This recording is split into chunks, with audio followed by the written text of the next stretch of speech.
जिना house को petrol pump से अगर आग लगाई जाए तो वो जायज है। उम्मीद है कि अदालत जो है इसको इस नजर से देखेगी, आप भी हो सके और कम से कम जो पाकिस्तान के कवानीन है उनके मुताबिक जो भी अदालत है या जो अदालतें बन सकती हैं उस पर तो आप सिर्फ ये नहीं कि एक खास जमात को सजा हो रही है तो उसको कालादम करार दें। तलाल चौधरी साहब, इस वक्त सबसे बड़ी डिबेट ये की जा रही है कि क्या मुल्क की मुअज़्ज़ज़ अदलिया ने कोई उजरत में फैसला तो नहीं सुना दिया, या सिविलियन का ट्रायल जो है वो मिलिट्री कोर्ट्स में होना चाहिए, नहीं होना चाहिए, और अगर होना चाहिए तो आप इस फैसले को किस तरह से देखते हैं?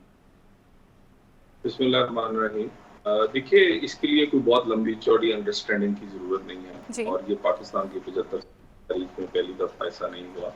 अगर कोई ट्रैफिक का सिग्नल तोड़ेगा तो जो आपका ट्रैफिक मजिस्ट्रेट है वो उसको सजा देता है या उस पर जुर्माना करता है। अगर आप दहशतगर्दी का कहीं केस बनेगा तो दहशतगर्दी की कोर्ट्स जो हैं वो आम अदालतों से बिल्कुल अलग-अलग कानून से ऑपरेट करती हैं। इसी तरह बहुत सारी पाकिस्तान में जो अदालतें और जो कवानीन के तहत ऑपरेट करती हैं। तो अगर कोई कैंट एरिया में या आपको फौजी इंस्टॉलेशंस पे हमला करेगा जी। तो यकीनन वो ट्रायल है वो उस मुताबिक ही होगा। और अगर आप ये कहें कि जिना हाउस को पेट्रोल पंप से अगर आग लगाई जाए तो वो जायज है, और अगर कोई खुदकश धमाका या बारूद से उसको आग लगाई जाए तो वो उसका ट्रायल होना चाहिए। तो इसका कोई फर्क नहीं है जी। वहाँ क्या नुकसान हुआ, क्या कुछ हुआ। मेरा ख्याल है कि इस फैसला जो है इसमें जो बेंच की कंपोजिशन पहले से हुई थी वहां से ये नजर आ रहा था कि क्या फैसला होगा। अगर इसमें मुल्ज़म पीटीआई होती तो मेरा ख्याल है फिर एक मुख्तलिफ फैसला आता।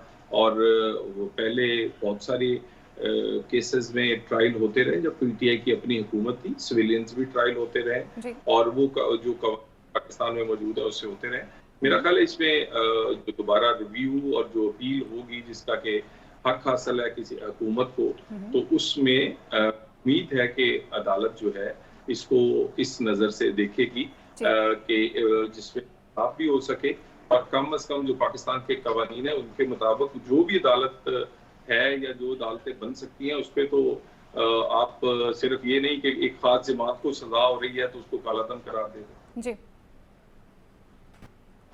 अच्छा तलाल साहब, अगर आप बात करते हैं मिलिट्री कोर्ट्स के हवाले से, तो आप क्या समझते हैं कि आपकी जमात पाकिस्तान मुस्लिम लीग नून जो है इस हवाले से अपनी क्या पॉलिसी रखती है, और मिलिट्री कोर्ट्स के हवाले से क्या वो स्टैंड करेगी?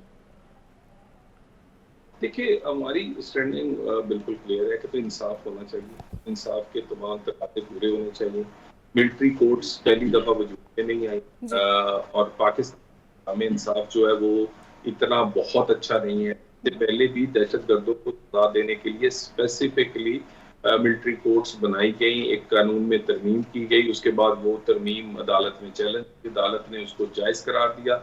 और यहाँ पर तो मामला ही बिल्कुल डिफरेंट है। यहाँ कंटोनमेंट के अंदर जो फौजी तनसीबात पे जो हमले हैं इसके बाद तो फिर ये जायज हो जाएंगे कि आप कोई बारूद से अगर आग लगाए या कोई पेट्रोल पंप से लगाए या फिर इस तरह का खेल जो है अगर लोग अपने सियासी मकासद के लिए खेलेंगे तो ये तो फिर किसी गली मोहल्ले में हमारे इंस्टीट्यूशन जो है वो महफूज नहीं होंगे। तो मेरा ख्याल है कि नून पॉलिसी बड़ी क्लियर है। हम चाहते हैं इंसाफ होना चाहिए, मगर इंसाफ के साथ साथ ये भी नहीं होना चाहिए कि अदालतें खास किस्म की जमात को जो कि और खास किस्म के जज जो है वो एक जमात, पॉलिटिकल जमात को फायदा देने के लिए तमाम कवानीन को रौंद के रखते हैं।